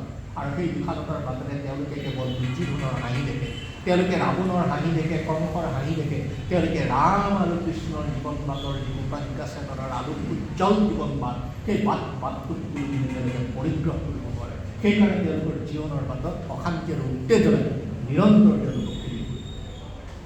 সেইকাৰণে মই কৈছোঁ যে মহাভাৰতৰ যিডাল শিপা, ৰামায়ণৰ যিডাল শিপা, গীতাৰ যিডাল শিপা, গীতা আজি তাৰিখলৈকে মই পঢ়া অনুসৰি আজি তাৰিখলৈকে গীতাই 700 সংস্কৰণ মানে প্ৰকাশ হৈছে বিভিন্ন ভাষাত, পৃথিৱীৰ বিভিন্ন ভাষাত, ভাৰতৰো বিভিন্ন ভাষাত। এই গীতাখন 45 মিনিট 700 শ্লোকেৰে সৈতে কুৰুক্ষেত্ৰৰ সমৰ পাইছিল, য'ত ধৃতৰাষ্ট্ৰ, সঞ্জয়, ব্যাসদেৱ, কৃষ্ণ, অৰ্জুন এইকেইজন মানুহৰ মাজত এইটো প্ৰচলিত হৈছিল। সেই গীতা আজিৰ তাৰিখতো পৃথিৱীৰ কোনো নবেল বঁটাই চেৰ পেলাব নোৱাৰে। আৰু সেইকাৰণে গীতাৰ যিটো মৰ্মচেতনাৰ উন্মাদনা, মানুহৰ জীৱনৰ উন্মাদনা, জীয়াই থকাৰ উন্মাদনা, নৈতিকতাৰ উন্মাদনা, অহিংসাৰ উন্মাদনা, সেই উন্মাদনাৰ বিশাল দৌৰটো পৃথিৱীৰ কোনো গ্ৰন্থই আজি তাৰিখলৈকে চেৰ পেলাব পৰা নাই। মহাভাৰত, ৰামায়ণৰ দৰে কোনো এখন মহাকাব্য নাই। উদেশী আছে, কিন্তু ৰামায়ণ মহাকাব্যৰ দৰে। এতিয়া মই গুৰু শংকৰৰ জীৱনকালৰ কথা বতৰা এটা কথালৈ মই আহিব খুজিছোঁ যে মই আজি 5 বছৰমানৰ পৰা কীৰ্তন ঘোষাখন মই খুব পঢ়িছোঁ, বাৰে বাৰে পঢ়িছোঁ কীৰ্তন ঘোষাখন। আৰু বাৰে বাৰে পঢ়ি মোৰ বুকুত এটা বিশ্বাস গঠিত হৈছে যে ভাৰতবৰ্ষৰ দুখন মহাকাব্য ৰামায়ণ আৰু মহাভাৰত, এই কীৰ্তন ঘোষাত ন্যায়, অন্যায়, পোহৰ, আন্ধাৰ, গতি, অগতি, সত্য, অসত্য ইত্যাদি বহুত কথাৰে সৈতে মানৱীয় প্ৰমূল্যৰ আধ্যাত্মিক বাটটোক সাংস্কৃতিক বিজ্ঞানসন্মত সভ্যতাৰে গতিশীল কৰিবৰ কাৰণে সেই কীৰ্তন ঘোষাত বিদ্যমান হৈ আছে। এই কীৰ্তন ঘোষা যদি মই পঢ়োঁ, কোনোবা সময়ত মই ৰৈ যাওঁ, আৰু কোনোবা সময়ত মোৰ মগজুত চিন্তা প্ৰসূত হয় যে কীৰ্তন ঘোষা ভাৰতবৰ্ষৰ তৃতীয়খন মহাকাব্য হ'ব লাগে। মই ভাবোঁ কীৰ্তন ঘোষা আমাৰ ভাৰতবৰ্ষৰ তৃতীয়খন মহাকাব্য, কিন্তু মহাকাব্যৰূপে স্বীকৃতি পোৱা নাই। এই মহাকাব্যৰূপে স্বীকৃতি পাব লাগে, আৰু মহাকাব্যৰূপে স্বীকৃতি পালে ভাৰতবৰ্ষৰ সৈতে আমাৰ যিটো সংযোগ আছে, আমাৰ যিটো গতি আছে, আমাৰ যিটো মিত্ৰতা আছে, আমাৰ যিটো সম্বন্ধ আছে, সেইটো ভাৰতবৰ্ষ অসম ভাৰতৰ অংগটো হৈয়ে, কিন্তু অসম ভাৰতৰ মই আৰম্ভণিতে কৈছোঁ যে অসম ভাৰতৰ আৰম্ভণি, এই অসম ভাৰতৰ আৰম্ভণিৰ কথাটোক আমাৰ নতুন প্ৰজন্মই চাব শিকিব পাৰিব লাগিব। মই 500 বছৰ আগৰ 550 বছৰ আগৰ গুৰু শংকৰ জীৱনকালৰ যিটো বৃন্দাবনী বস্ত্ৰ, এই তাঁতিকুচি 100জন মানুহে যিটো বৃন্দাবনী বস্ত্ৰ 120 হাত দীঘল 60 হাত বহল, এই বৃন্দাবনী বস্ত্ৰ যেতিয়া পৰিছিল, এদিন গুৰু শংকৰৰ গা বেয়া হ'ল। গা বেয়া হওঁতে মাধৱ গুৰুক ক'লে যে তুমি যোৱা, মোৰ গা বেয়া, তুমি কৰি আহিবা। শ্ৰীমন্ত শংকৰদেৱে এবেগেত প্ৰতিদিনে তাত বৃন্দাবনী বস্ত্ৰ বৈছিল, আৰু সেইদিনা মাধৱ গুৰুৱে এবেগেত বৈ আৰু 4 আঙুল বেছি বৈ গ'ল। সন্ধিয়া আহি পেলাই গুৰু শংকৰক ক'লে যে আজি এবেগেত 4 আঙুল হ'ল। গুৰু শংকৰে অকণমান নেত্ৰে মাধৱ গুৰুলৈ চাই পেলাই ক'লে যে তুমি বৰ সাংঘাতিক কাম কৰিলা, তোমাক আজিৰ পৰা মই পৰাপু বুলি ক'ম। এই বৃন্দাবনী বস্ত্ৰৰ কথাটো মই এইকাৰণে কৈছোঁ যে বৃন্দাবনী বস্ত্ৰৰ শিপাডাল আমাৰ লগত নাই, শিপাডাল হেৰাল আছে ক'ত বিদেশত। নৰনাৰায়ণৰ ৰাজসভাত যেতিয়া 60জন মানুহে ভাৰ কৰি এই বৃন্দাবনী বস্ত্ৰখন আনিছিল, গংগাজলত, পানীকেই গংগা বুলি কৈছোঁ মই, সেই গংগাজলত গা ধুই চিলাই আৰু নৰনাৰায়ণে গুৰু শংকৰৰ ভৰিত পৰিছিল। গুৰু শংকৰৰ ভৰিত পৰি সেৱা কৰি পেলাই মুদ্ৰা দিছিল, কাপোৰ দিছিল, বস্ত্ৰ দিছিল, কাপোৰ দিছিল, ভূমি দিছিল, আৰু সেই ভূমি কোচবিহাৰত এতিয়াও বিদ্যমান, আৰু সেই ভূমিৰ পৰিসৰটো কমি আহিছে। সেই ভূমিৰ পৰিসৰ এতিয়া কমে কমে সীমা ঠেলি তাৰ ৰূপটো কমে কৰিছে। এই নৰনাৰায়ণৰ ৰাজসভাৰ পৰা এই বৃন্দাবনী বস্ত্ৰখন ভূটান পালেগৈ, কাৰণ সেইখিনি সময়ত ভূটানৰ লগত সম্পৰ্ক আছিল। ভূটানৰ অনেক মানুহে আমাৰ নামঘৰলৈ সেৱা কৰি গৈছিল, কিবা কিবি কাৰণত, ব্যৱসায়িক কাৰণত এখন ভূটান পালে, ভূটানৰ পৰা কিনিলে। আৰু 1903 চনত এজন ব্ৰিটিছ প্ৰশাসনিক বিষয়া আহিছিল, আৰু 1904 চনৰ সাংবাদিক, কোনোৱে কয় সাংবাদিকে লৈ গ'ল, কোনোৱে কয় প্ৰশাসনিক বিষয়া লৈ গ'ল, আৰু এই গোটেই বৃন্দাবনী বস্ত্ৰত হৈ গ'ল। এই বৃন্দাবনী বস্ত্ৰত কি আছে? বৃন্দাবনী বস্ত্ৰত আমাৰ শিপা আছে। কি শিপা আছে? সত্য সনাতন শ্ৰীকৃষ্ণৰ বাল্যকালৰ পৰা কংসবধলৈকে জীৱনজোৰা সংগ্ৰাম, জীৱনজোৰা খ্যাতি, জীৱনজোৰা স্বাভিমান এই বৃন্দাবনী বস্ত্ৰত জড়িত আছে। সেই বৃন্দাবনী বস্ত্ৰ আমাৰ নাই। মই ভাবোঁ কোনোৱে বৃন্দাবনী বস্ত্ৰ নকল কৰি পেলাই উলিয়াইছে। মই তেওঁলোকক বিনম্ৰতাৰে ক'ব খোজোঁ যে শ্ৰীমন্ত শংকৰদেৱ এজনেই, শ্ৰীমন্ত শংকৰদেৱৰ নকল কৰি আৰু এজন শ্ৰীমন্ত শংকৰদেৱ হ'ব নোৱাৰে। আমাৰ লোকবৰ জ্যোতিপ্ৰসাদ আগৰৱালা এজনেই, তেওঁক আমি আৰু দুজন কৰিব নোৱাৰোঁ। কিন্তু লোকবৰ জ্যোতিপ্ৰসাদ আগৰ শ্ৰীমন্ত শংকৰদেৱে যিবোৰ বৃক্ষ, জ্ঞানৰ বৃক্ষ, মানুহৰ বৃক্ষ, আধ্যাত্মিক বৃক্ষ, সাংস্কৃতিক বৃক্ষ আমাক ভৰিৰ তলত দি থৈ গ'ল, আমাৰ মূৰৰ ওপৰত ছাঁ দি আছে, সেই চন্দ্ৰতাপৰ বিশাল পাতটোৰ অনুসন্ধান কৰিবৰ কাৰণে আমি সাহিত্য সভা দি আছে, আমাৰ জাতীয় সংগঠন দি আছে আমাৰ, তেওঁলোকে সেই শিপাডাল চিনাকি কৰি দিয়াৰ কামটো কৰিব লাগিব। এতিয়া মই দেখিছোঁ যে আজি ইয়াতে আমাৰ প্ৰাক্তন সম্পাদক যাদৱ শৰ্মা আছে, ক্ষমা কৰিব মই যদি কিবা ভুল কৈছোঁ। সাহিত্য সভাত মই অত্যন্ত ভাল পাওঁ। যিদৰে বৰদোৱা, বৰপেটা, মাজুলী অসমীয়া জাতিৰ স্বৰ্গ, তেনেকৈ সাহিত্য সভা অসমীয়া জাতিৰ শিৰৰ। কিছুমান অতি অলাগতিয়াল মানুহে সাহিত্য সভাত কুলসিত কৰিছে। ক্ষমা কৰিব মই পুনৰ কৈছোঁ, সাহিত্য সভাত কুলসিত কৰিছে।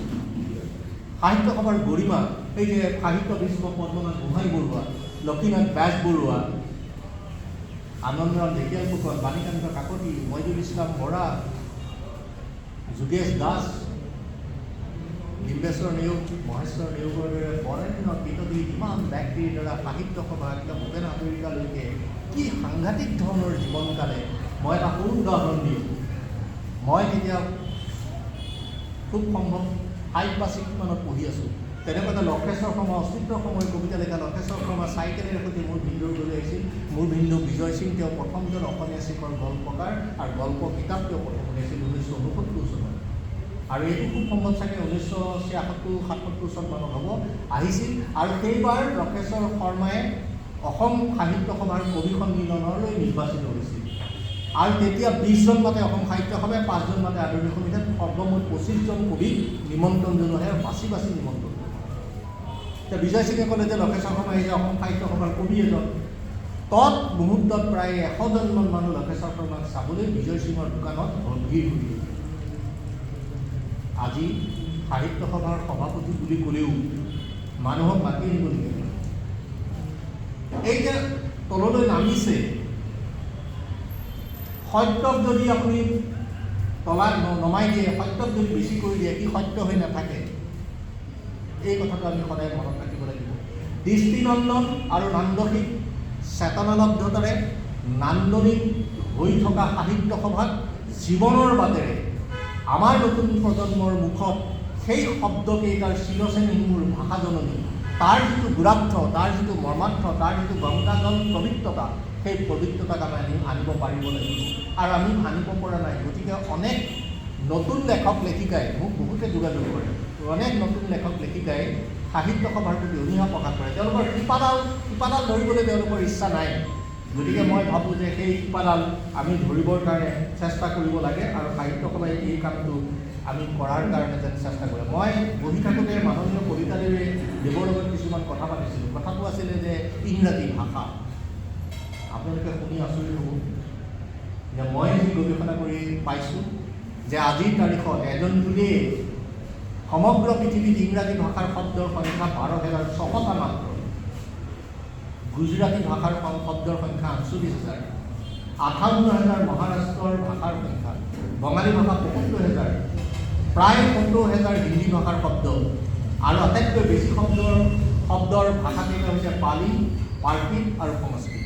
পালি আৰু প্ৰাকৃত বুলি 3,71,000, সংস্কৃত প্ৰায় 1,70,000। আপোনালোকে শুনি আচৰিত হ'ব যে অসম প্ৰকাশন পৰিষদে সম্প্ৰতি প্ৰকাশ কৰিব লোৱা আৰু বৰ্তমানৰ মহামান্য অসম সাহিত্য সভাৰ সভাপতি বসন্ত কুমাৰ গোস্বামীদেৱে প্ৰস্তুত কৰি থকা যিখন বহল অসমীয়া অভিধান, সেই অভিধানখনত আজি তাৰিখলৈকে 1,17,000 শব্দ সন্নিৱিষ্ট হৈছে। আমি কিমান ভাষাৰ কিমান ধৰণৰ ভাষাৰ আমি শব্দৰে চলোঁ। আমাৰ ভাষাৰ লগত উজনিৰ ভাষাটো নিমিলে, মধ্য অসমৰ লগত উজনিটো নিমিলে, নামনি অসমতো মধ্য অসমৰ নিমিলে, মঙলদৈ ভাষাটো নিমিলে। তেওঁ সেইফালে গ'ল নেদেখিলি, এই কথাটো মঙলদৈত কয় হি হেপাণ্ডিকেল নেটকিলি, এইটো তেনেকৈ কয়। গতিকে তাৰ ভাষাটো সুকীয়া।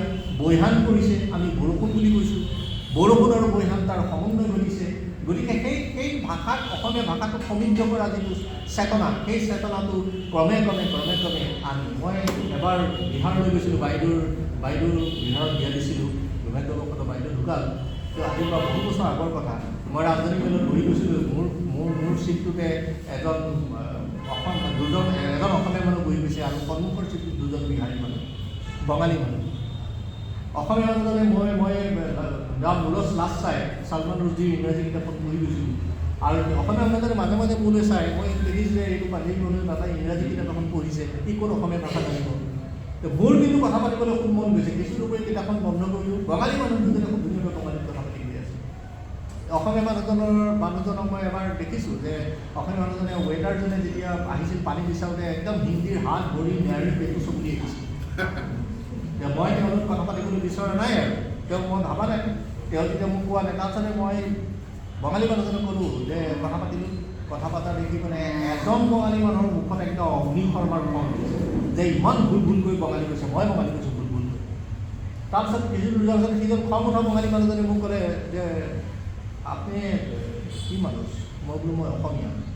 বাপৰে বাপ, কি সুন্দৰ বঙালী কয় হে। অথচ তেওঁৱে খং উঠিছিল মই বঙালী বেয়াকৈ কোৱাৰ কাৰণে। তেওঁ মানে লগে বঙালী সংস্কৃতিৰ মাজত এজন অবঙালীক সন্নিৱিষ্ট কৰিলে। মই আৰু আপুনি যদি কথা পাতি থাকোঁ আৰু কথাৰ কাষত যদি মই আপোনাক সোধোঁ যে আপোনাৰ ঘৰ ক'ত, আৰু আপুনি যদি ভুলবশতঃ কৈ দিলে মোৰ ঘৰ নলবাৰী বৰপেটা, মই লগে জানো দিওঁতে আপোনাৰ ভাষাই কৈ আপুনি বৰপেটা নলবাৰী, অৰ্থাৎ নলবাৰী বৰপেটাখন আমি ভাগ কৰি দিলোঁই। সমন্বয়ৰ বিশাল পাত্ৰৰ শিপাডাল নোহোৱা হৈছে। ব্যক্তি স্বাৰ্থৰ প্ৰাধান্যই মুখ্য ভূমিকা পালন কৰা সমাজ জীৱনৰ যিটো চেতনা, সামূহিক যিটো চেতনা, ভূপেন দাই কোৱাৰ দৰে ব্যক্তি যদি ব্যক্তিকেন্দ্ৰিক হয়, তেন্তে সেই ব্যক্তিত্ব এটা কক্ষপথতে ঘূৰি থাকে। আৰু সেই কক্ষপথৰ পৰা ওলাবলৈ কাৰণে সেই ব্যক্তি সমৰ্থন হয়। আৰু সেই ব্যক্তিৰ জীৱনটো কেন্দ্ৰীয় ৰাজেন্দ্ৰখনৰ দৰে সেই তাতেই শেষ হয়, তাতেই আৰম্ভ হয়, তাতেই শেষ হয়। সেইকাৰণে সমষ্টিগত ব্যক্তিত্ব এটা লালন পালন পোষণ কৰি তাক কৰ্ষণৰ বাটেৰে নতুনৰ জীৱন অনুশীলন, অনুসন্ধান আৰু অনুবাদ কৰিব পাৰিব লাগিব। জীৱনটোৱে অনুবাদ, সমাজখনে অনুবাদ, আৰু সমাজে অনুবাদ কৰিব পৰা শক্তিটো যে কিতাপত আছে, গ্ৰন্থত আছে, ধৰ্মত আছে, সংস্কৃতিত আছে, আৰু সেই সংস্কৃতি ধৰ্মৰ শিপা আমি অনুবাদ কৰিব পাৰিব লাগিব। জীৱন অতি অনুপম, জীৱন অতি সুন্দৰ, জীৱন অতি খন্তেকীয়া, আৰু এই জীৱনৰ এই বাটটোক দৃষ্টিনন্দনভাৱে হৃদয়ৰ অন্তপাকে আমি প্ৰসিদ্ধ কৰিব পাৰিলে য'ত য'ত এন্ধাৰবোৰ হেৰাইছে, য'ত য'ত মৃত্যুৱে টোপনি পুতিছে, তাৰ পৰা আমি মানুহৰ স্বৰ্গখন বুটলি আনি আমাৰ বাঞ্ছিত আত্মাৰ চাল চলনৰ পৃথিৱীখন প্ৰত্যেকৰ হৃদয়ত আমি প্ৰতিষ্ঠা কৰিব পাৰিম। তেতিয়াই আমাৰ গা কছৰ শিপাডালে গা কছডাল পূৰণ কৰিব। যেতিয়ালৈকে আমি আমাৰ বাঞ্ছিত আত্মাৰ সমাজখনক নিজৰ হৃদয়ত প্ৰতিষ্ঠা কৰিব নোৱাৰিম, এজন পৰ্যটকৰ দুটা চকুৰ দৃষ্টিৰ সৈতে চাব নোৱাৰিম, এখন পৰ্যটকৰ হৃদয়ৰ সৈতে আমি চাব নোৱাৰিম, তেতিয়ালৈকে আমাৰ জীৱনৰ বাটত দুৰ্যোধনৰ উৎকট বিশাল হাঁহিটোৱে আমাক প্ৰতিনিধিত্ব কৰিব। মনত ৰাখিব, ৰাৱণৰ যদি জন্ম হৈছে তেন্তে ক'ৰবাত ৰামৰো জন্ম হৈছে, কংসৰ যদি ক'ৰবাত জন্ম হৈছে তেন্তে কৃষ্ণৰো জন্ম হৈছে। এই কথাকেইটা আমি জনাটো দৰকাৰ। আৰু সকলো বস্তুৰ শেষ সীমাটো ন্যায়ৰ বাটত অহিংসা স্থাপনৰ শক্তি। এই ন্যায় অহিংসাৰ বাটৰ শক্তিটোক আমি চিনি পাবলৈ হ'লে বিশাল ভাৰতীয় দৰ্শন আৰু গুৰু শংকৰ মাধৱ, ভূপেন দাস, লক্ষ্মীনাথ বেজবৰুৱা, জ্যোতিপ্ৰসাদ আগৰৱালা, বিষ্ণুপ্ৰসাদ ৰাভা, এওঁলোকে দি থৈ যোৱা এই কথা বতৰাবিলাক আমি চাব লাগিব। মই আমাৰ সমাজত নানান বিসংগতি দেখিছোঁ, বহুত বিসংগতি আছে। ইটোৱে সিটোক নামাতে, সিখন সমাজলৈ সিখন সমাজ নাযায়, এই বিভিন্ন ধৰণৰ নিয়ম নীতিৰে সৈতে আমাৰ সমাজখন বিশৃংখল হৈ পৰিছে। এই বিশৃংখল আৰু বিসংগতিপূৰ্ণ সমাজখনক সুস্থ আৰু সংগতিপূৰ্ণ সমাজলৈ ৰূপান্তৰ কৰিব পৰা কাম এডাল শিপাই কৰি দিছে। সেই শিপাডাল অতি শকত, মজবুত, আৰু সেই শিপাডাল কেতিয়াও নেহেৰাই নিচিঙে, আনকি কোনেও চুৰ কৰিব নোৱাৰে। সেই শিপাডালক যদি আমি ধৰিব পাৰোঁ, তেন্তে সেই শিপাডালে আমাক বিসংগতিৰ বাটৰ পৰা সংগতিলৈ আনিব পৰা শক্তি এটা প্ৰদান কৰে। সেই বিসংগতি কি? সুউচ্চ পাহাৰৰ শৃংগলে উঠা মই, এক প্ৰেমী অশ্বাৰোহী, দুৰন্ত অশ্বৰ প্ৰদধ্বনি, উন্মাদ হোৱা সেই চিৰবিদ্ৰোহী। এই চিৰবিদ্ৰোহীজন কোন? এই চিৰবিদ্ৰোহীজন মহাকাল শিৱ। শিৱৰ মূৰত জটা আছে, তাৰ ভিতৰত গংগা আছে, এপোনত জোন আছে, ডিঙিত সাপ আছে, গাত চিতাভস্ম আছে। চিতাভস্ম শিৱই এইকাৰণে লয় যে মানুহৰ শেষ ৰাস্তাটো মৰিশালী, তাৰ পৰা উভতি আহিবলৈ কোনো দ্বিতীয় ৰাস্তা নাই। সেইকাৰণে বাৰে বাৰে উপৰ্যু কৰি শিৱই গাত চিতাভস্ম সানি পৃথিৱীৰ মানুহ সকীয়াই আছে যে মৰিশালীৰ বাটটো পোন আৰু গহীন। তাত একুৰা জুই জ্বলে, আৰু সেই জুইকুৰাই আমাক ছাই কৰে। সেই ছাই চিতাভস্ম হয়, সেই চিতাভস্ম আমি পানীত ঘূৰাই দিওঁ। আপোনালোকে মন কৰক, তাৰপিছত শিৱৰ ভৰিত, শিৱৰ কঁকালত আছে নৰমুণ্ড, ঘূৰি ফুৰে গৰুৱেগাৰ ওপৰত। আকৌ দুজন ঋষি অসুৰ তেওঁৰ সংগী। এই যে ইমানবোৰ সাগৰ মন্থনত ওলোৱা বিষ কোনো দেৱতাই পান কৰিব নোৱাৰিলে, আৰু সেই কোনো দেৱতাই পান কৰিব নোৱাৰা বিষখিনি শিৱই পান কৰিলে। সেইকাৰণে তেওঁ নীলকণ্ঠ হ'ল।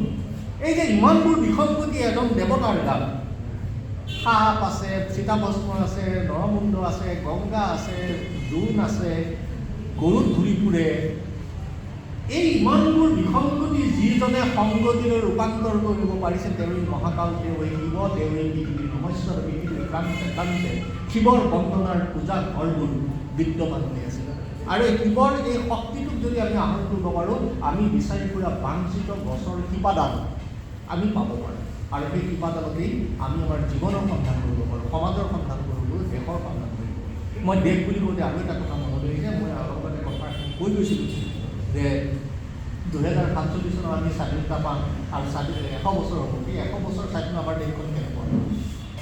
আমাৰ দেশখন 1847 কাৰণে পৃথিৱীৰ অন্যান্যবোৰ দেশে 193খন দেশৰ 2খন দেশক বাদ দি আমি 191খন দেশে ভাৰতবৰ্ষক সন্মান কৰে, পূজা কৰে, নমস্কাৰ কৰে। কিহৰ কাৰণে? APJ আব্দুল কালামৰ ৰাসায়নিক বোমাকেইটাৰ কাৰণে। ৰাসায়নিক বোমা নিৰ্মাণ কৰিবৰ কাৰণে জ্ঞানৰ প্ৰয়োজন, কিন্তু ৰাসায়নিক বোমা ক'ত প্ৰয়োগ কৰিম তাৰ বাবে আমাক প্ৰজ্ঞাৰ প্ৰয়োজন। এই প্ৰজ্ঞাটোৱেই শিপা। এই প্ৰজ্ঞা আমাক নহ'লে আমি ৰাসায়নিক বোমা নাগাচাকি হিৰোশ্বিমাৰ দৰে মাটিত কোটি মানুহৰ লাখ লাখ মানুহৰ মৃত্যুমাতৰ কথাটো সংযুক্ত। ভাৰতবৰ্ষত সেনাবাহিনীৰ কাৰণে পৃথিৱীৰ অন্য দেশে আমাক ভয় নকৰে, সন্মান নকৰে। আমাক সন্মান কৰে এটা কাৰণেই, আমাৰ ওচৰত তেওঁলোক মোহিত হৈ থাকে এটা কাৰণেই, সেইটো হৈছে হাজাৰ হাজাৰ বছৰ ধৰি ভাৰতৰ মাটিত ৰপ্ত হৈ থকা গণতান্ত্ৰিক অহিংসা প্ৰমূল্যবোধৰ দৃষ্টিভংগৰ নান্দনিক চেতনালব্ধ হৃদয় স্পৰ্শ কৰিব পৰা চন্দ্ৰবদ্ধ আৰু সাহসী যিটো মানৱতাবোধ, সেই মানৱতাবোধৰ বুদ্ধ দৰ্শন আৰু গান্ধী দৰ্শনৰ বিশাল বাটটোৱে কেনেকৈ এটা কোন বাট তৈয়াৰ কৰি পৃথিৱীক চহকী কৰি আছে, সেই শিপাডাল পৃথিৱীৰ অন্যান্য দেশে দেখিছে আৰু সেই শিপাডাল পৃথিৱীৰ অন্যান্য দেশে শিপাডালৰ সন্ধান কৰিবলৈ যতন কৰিছে।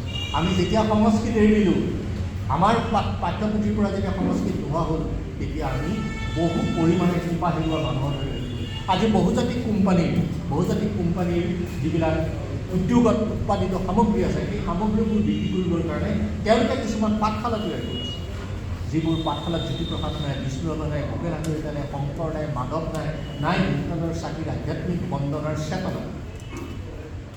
তেওঁলোকে তেওঁলোকৰ উদ্যোগত উৎপাদিত সামগ্ৰীবোৰ বিক্ৰী কৰিবৰ কাৰণে এনে কিছুমান পাঠ তৈয়াৰ কৰি লৈছে, যিবোৰ পাঠে আমাৰ ল'ৰা ছোৱালীক চাহাব হোৱাৰ কাৰণে আৰু ইংৰাজী ক'ব পৰা শক্তিটো বৃদ্ধি কৰিছে। ইংৰাজী ক'ব পৰাটো বেয়া কথা নহয়, ভাল কথা। আপুনি যলৈ যায় বাহিৰলৈ গ'লে ইংৰাজী লাগিবই, কিন্তু নিজৰ মাতৃভাষাক উপলব্ধ কৰি এই কামটো কৰাটো উচিত হোৱা নাই। সেইকাৰণে বহুজাতিক কোম্পানীসমূহে যি ধৰণৰ এখন বজাৰ মেলিছে, ভোগবাদৰ বজাৰ, সেই ভোগবাদৰ বজাৰত আমাৰ নতুন প্ৰজন্ম বা আমি হেৰাই যাবলৈ ধৰিছোঁ। ফ্ৰয়ডীয় দৃষ্টিভংগী, বস্তুৰ ফুটছাই, বজাৰৰ নাম, মানুহৰ মূল্যবোধহীন, প্ৰেম ঠিক প্ৰফেটত খলিল জিব্বানে প্ৰফেটত কোৱাৰ দৰে যে প্ৰেম এটা পচি যোৱা বস্তুলৈ ৰূপান্তৰ হৈছে। মতা মাইকী দুয়ো গিৰিয়ে ঘূণীয়ে দুয়োৰে দেখাত একেই আছে, সমাজত একেই আছে, দুয়ো সুন্দৰকৈ জীৱন যাপন কৰিছে, কিন্তু ভিতৰি তেওঁলোকৰ পচি গৈছে সংসাৰ, ভিতৰি গৈছে পচি গৈছে প্ৰেম। ৰাজপথটো বহল হৈছে, আমাৰ 4 লাইন 6 লাইন যুক্ত ৰাজপথ হৈছে, ৰাজপথ বহল হ'ল, কিন্তু বুকুৰ প্ৰেমৰ বজাৰখন, বুকুৰ প্ৰেমৰ পথটো বহল নহ'ল। জৌৰকৈ প্ৰতিদিনে হৈ পৰে আমাৰ বুকুৰ পৰা প্ৰেমৰ সেই শাশ্বত শব্দৰ বিশাল বিপুল ৰূপবোৰ, আৰু যিবোৰ ৰূপে ক্ৰমে মানুহক কচমেটিক জগত এখনৰ বাসিন্দা কৰি আমাক উপলব্ধ কৰি আছে। আমাৰ প্ৰাচীন কালৰ ককা আজোককাৰ খোজবিলাকক এই কচমেটিক জগতখনে অতি সাংঘাতিকভাৱে নিন্দা কৰে, অতি সাংঘাতিকভাৱে তাচ্ছিল্য কৰে, আৰু সেই তাচ্ছিল্যৰ বাটটোৰ বাবেই মই নামঘৰৰ কথা কৈছিলোঁ, অলপ আগতে নামঘৰৰ কথা কৈছিলোঁ। আমাৰ নামঘৰবিলাক কি আছে, সেইবোৰ নতুন প্ৰজন্মই বা আমি হেৰুৱাই পেলাইছোঁ। আমাৰ নামঘৰত 2টা সিংহ থাকে, গেট থাকে, তাৰপিছত বাথ থাকে, বাথৰ পিছত ৰাঙলীচৰা, এই ৰাঙলীচৰাত কৃষ্ণৰ মহিমা, বিষ্ণুৰ মহিমা থাকে, তাৰপিছত আমাৰ মূলদ্বাৰ আৰিয়া থাকে, আৰিয়াৰ কোনে একদম 7 বকুণ্ঠৰ যিটো চিত্ৰপট আছে, চেতবিলাক, পুষ্পবিলাক, মহাতবিলাক ধৰি 7টি আছে, তালৈকে এইখিনি মাটি খলা, তাতে গায়ন বায়ন ভাওনা যত যি হয় এইখিনি খলাখিনি মানে এটা জোপৰে মানুহ হয়। আজি ৰাস্তা বহল হোৱাৰ পিছত হাইৱে কাণে যিবোৰ নামঘৰ আছে, সেই নামঘৰবিলাক আপোনালোকে চাব, তাত কোনো খলাৰ ব্যৱস্থা নাই, তাত কোনো ৰাঙলী চৰাৰ ব্যৱস্থা নাই। সিংহ দুটা আছে, খাৰা হৈ পেলাই সিংহৰ মহিমানো কি, সিংহ দুটানো কিয় আছে, আমি কাকো ব্যাখ্যা কৰিবলৈ পৰা নাই আৰু নকৰোঁ। এনেদৰে আমাৰ বুকুৰ পাতৰ পৰা নামঘৰটো হেৰাই গৈছে, নামঘৰৰ মহিমাটো হেৰাই গৈছে। গুৰু শংকৰে, নগা নৰোত্তম, মুছলমানৰ চাংকা, গাৰু গোবিন্দ, এই সকলোকে নামঘৰে এতিয়া আগৰ আসনত বহিছে, একদম আগৰ আসনত। ভাস্কৰ বৰাই যিটো কথা কৈ গৈছে, আগৰ আসনত বহিও তাৰ পিছত বহে গুৰু শংকৰ, আৰু সাম্যবাদৰ বিশাল মানৱতাবাদৰ দৃষ্টিকোণেৰে ঐক্য মিলনৰ ভাতৃত্ববোধৰ সহৱস্থানৰ সমাজখন গুৰু শংকৰে তাহানিৰ দিনতে যেতিয়া সৃষ্টি কৰি থৈ গ'ল। আমি কোন হয় সেই সমাজখন বাৰে ভাঙিবৰ কাৰণে? আমি কোন হয়? মই গুৰু শংকৰক আপোনালোকে মহাপুৰুষ বুলি কয়, মই মহাপুৰুষ বুলি প্ৰণাম কৰোঁ, কিন্তু মহাপুৰুষতকৈ মই গুৰু শংকৰক ঈশ্বৰ পুৰুষ বুলি জ্ঞান কৰোঁ, তেওঁক মই ঈশ্বৰ পুৰুষ বুলি জ্ঞান কৰোঁ। আৰু সেই ঈশ্বৰ পুৰুষৰ যিটো মহিমামণ্ডিত ৰূপচেতনা, সমাজ চেতনা, আধ্যাত্মিক জীৱনটোৰ সাংস্কৃতিক যিটো সৌধ, পৃথিৱীৰ কোনোবা প্ৰান্তত কোনো মহাপুৰুষে কোনো গুৰুৱে কৰিব পাৰিছেনে নাই মই নাজানো। মই গুৰু নানকো সাৱলীলভাৱে মই গুৰু নানকৰ জীৱন কাহিনী পঢ়িছোঁ, গুৰু শংকৰৰ জীৱন কাহিনী পঢ়িছোঁ। গুৰু নানকৰ কেইটামান শ্ৰৱণ অৰ্থাৎ ভজন আছে, যিকেইটা ভজন মানুহে আটাইতকৈ ভাল পায়, কিন্তু গুৰু শংকৰৰ এনেকুৱা এটা দিশ নাই যিটো দিশত তেওঁ অসমীয়া জাতিক চহকী কৰা। এই গোটেই বস্তুটো যে বিকলাংগ হৈ আহিছে ক্ৰমে, এই বিকলাংগ হৈ যোৱাৰ ক্ৰমে ক্ৰমে দৃশ্যপটত বাঁহীত আমাৰ বেজবৰুৱা কি আছিলে, বেজবৰুৱাই লিখি গৈছে দুৰন্ত গতিত সমাজখন ভাল হ'ব লাগে, সুন্দৰ হ'ব লাগে, তাৰ বাবে তেওঁ লিখি গৈছে। বেজবৰুৱাই যেতিয়া একেদৰে লিখি গৈছে, তেওঁৰ মনৰ ভিতৰত আৰু এজন বেজবৰুৱাৰ জন্ম হ'ল। এই বেজবৰুৱাজনে কৈছে যে তুমি যিবোৰ কথা লিখিছা এইবোৰ অসমীয়াই বুজি নাপায়, কেঁচামান মানুহে বুজি পাব। আদ্যবন্ত ভেমত উপজি থকা এচাম অসমীয়াৰ বাবে তুমি কটাক্ষ কৰা, কটাক্ষৰ সহায়ত তুমি লেখা। আৰু তেতিয়া সেই ভিতৰত বেলেগ এজন লক্ষীনাথ বেজবৰুৱাৰ জন্ম হ'ল। সেই লক্ষীনাথ বেজবৰুৱাজনে নানান ধৰণৰ কথা, আমাক এখন উইল দি থৈ গৈছে, উইলখন ভালকৈ পঢ়িবচোন, উইলখনত কি কি কথা আছে। এই লক্ষীনাথ বেজবৰুৱাই তেতিয়া খুব সম্ভৱ বাঁহীত, এই যে প্ৰথমজন লক্ষীনাথ বৰুৱা, দ্বিতীয়জন লক্ষীনাথ বেজবৰুৱা,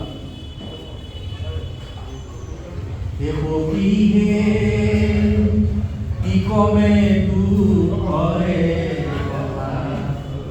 অমৃত মধুতে বিষ পুজিলে মিঠা মুখে তিতা মালতীৰে যাবি উপাতে তাৰু গলে পাহি পৰি সোণৰে পথাৰে পক্ষী ৰাখিলো কিউ চুচি গলে।